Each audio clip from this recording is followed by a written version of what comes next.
AKG ഭവനിൽ നിന്ന് മാരാർജി ഭവനിലേക്ക് ഒരു മതേതര യാത്ര.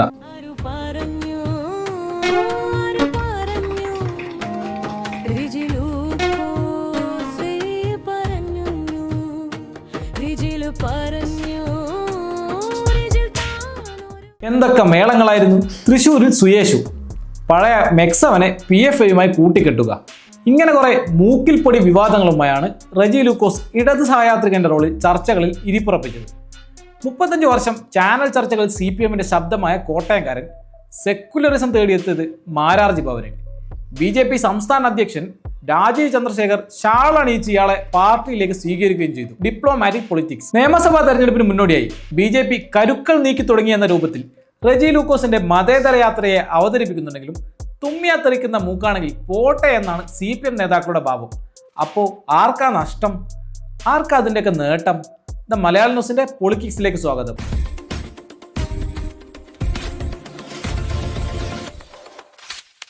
പാർട്ടിയിൽ ഭാരവാഹിത്വമോ സ്ഥാനമോ ഇല്ലാത്ത മാധ്യമങ്ങൾ സൃഷ്ടിച്ച ഇടതു സഹയാത്രികൻ, നിരീക്ഷകൻ എന്നാണ് റെജി ലൂക്കോസിനെ പണ്ടൊരു ചർച്ചയിൽ മന്ത്രി P രാജീവ് പരിഹസിച്ചത്. 2024 സുരേഷ് ഗോപിയുടെ തൃശൂർ വിജയത്തിന് ശേഷം യേശുക്രിസ്തുവിനെ മോശമാക്കി സുയേഷു is the lord of this family എന്നൊരു പോസ്റ്റ് ഇട്ടിരുന്നു. സീറോ മലബാർ സഭ പരാതിയുമായി രംഗത്ത് വരികയും റെജി പോസ്റ്റ് മുക്കി ഓടുകയും ചെയ്തു.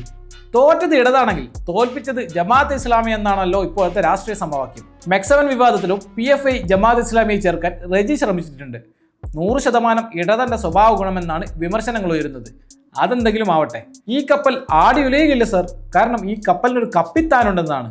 പക്ഷേ പാലക്കാട് MLA രാഹുൽ മാങ്കൂട്ടത്തിൽ പറയുന്നത് കപ്പൽ ആടി ഉലയുക മാത്രമല്ല, ഇടതു സഹയാത്രികൻ ലൈഫ് ജാക്കറ്റ് പോലും ഇല്ലാതെ നടുക്കടലിലേക്ക് എടുത്തു ചാടുകയാണല്ലോ സർ എന്നാണ്.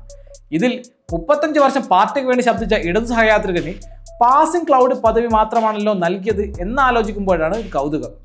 കോൺഗ്രസിലെ BJP ചാട്ടം ആഘോഷിച്ച ഇയാളെന്തിനാ ഇപ്പോൾ അങ്ങോട്ട് പോയതെന്ന് ചോദിച്ചാൽ പ്രതിപക്ഷത്തിന് CPM BJP അന്തർധാരാ ബന്ധവും മറ്റും പറയാനുണ്ടാവും. പക്ഷേ റെജി പറയുന്നത് വളരെ സിമ്പിളാണ്. CPMൻ്റെത് വളരെ ദ്രവിച്ച ആശയങ്ങളാണ്. കേരളത്തിലെ യുവാക്കളെ സംസ്ഥാനത്ത് തന്നെ നിർത്താൻ സർക്കാരിന് കഴിയുന്നില്ല.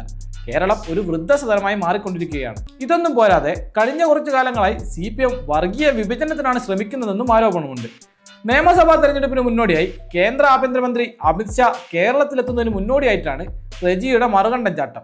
BJPയുടെ വികസനാശയങ്ങളിൽ പ്രതീക്ഷയുണ്ടെന്നും ഇനി BJPക്ക് വേണ്ടി ശബ്ദിക്കുമെന്നുമാണ് റെജി ലൂക്കോസ് പ്രതികരിച്ചത്. മധ്യ തിരുവിതാംകൂറിലെ ക്രിസ്ത്യൻ ന്യൂനപക്ഷ വോട്ടുകളെ പെട്ടിയിലാക്കാനുള്ള പവർ കാർഡായാണ് ഈ പാർട്ടി മാറ്റം എന്നും രാഷ്ട്രീയ നിരീക്ഷകർ അഭിപ്രായപ്പെടുന്നുണ്ട്. പാർട്ടിയിലെ വഴിയാത്രക്കാരനാണ് ഇയാൾ. എവിടെ പോയാലും തങ്ങൾക്കൊരു കുഴപ്പവുമില്ലെന്ന CPM നേതാക്കളുടെ പ്രതികരണം അപകടകരമാണോ? വരും ദിവസങ്ങളിൽ BJPയിലേക്ക് കൂടുതൽ ഒഴുക്കുണ്ടാകുമെന്ന സംസ്ഥാന അധ്യക്ഷൻ രാജീവ് ചന്ദ്രശേഖരന്റെ വാക്കുകളിൽ സത്യമുണ്ടോ? കാത്തിരിക്കാം. നിയമസഭാ തെരഞ്ഞെടുപ്പ് കളരിയിലെ ഗസ്റ്റ് റോളുകളും വൈൽഡ് കാർഡ് എൻട്രികൾക്കുമായി നിങ്ങളുടെ അഭിപ്രായത്തിൽ ഇനി ആരായിരിക്കും കളം മാറി ചവിട്ടാൻ പോകുന്നത്?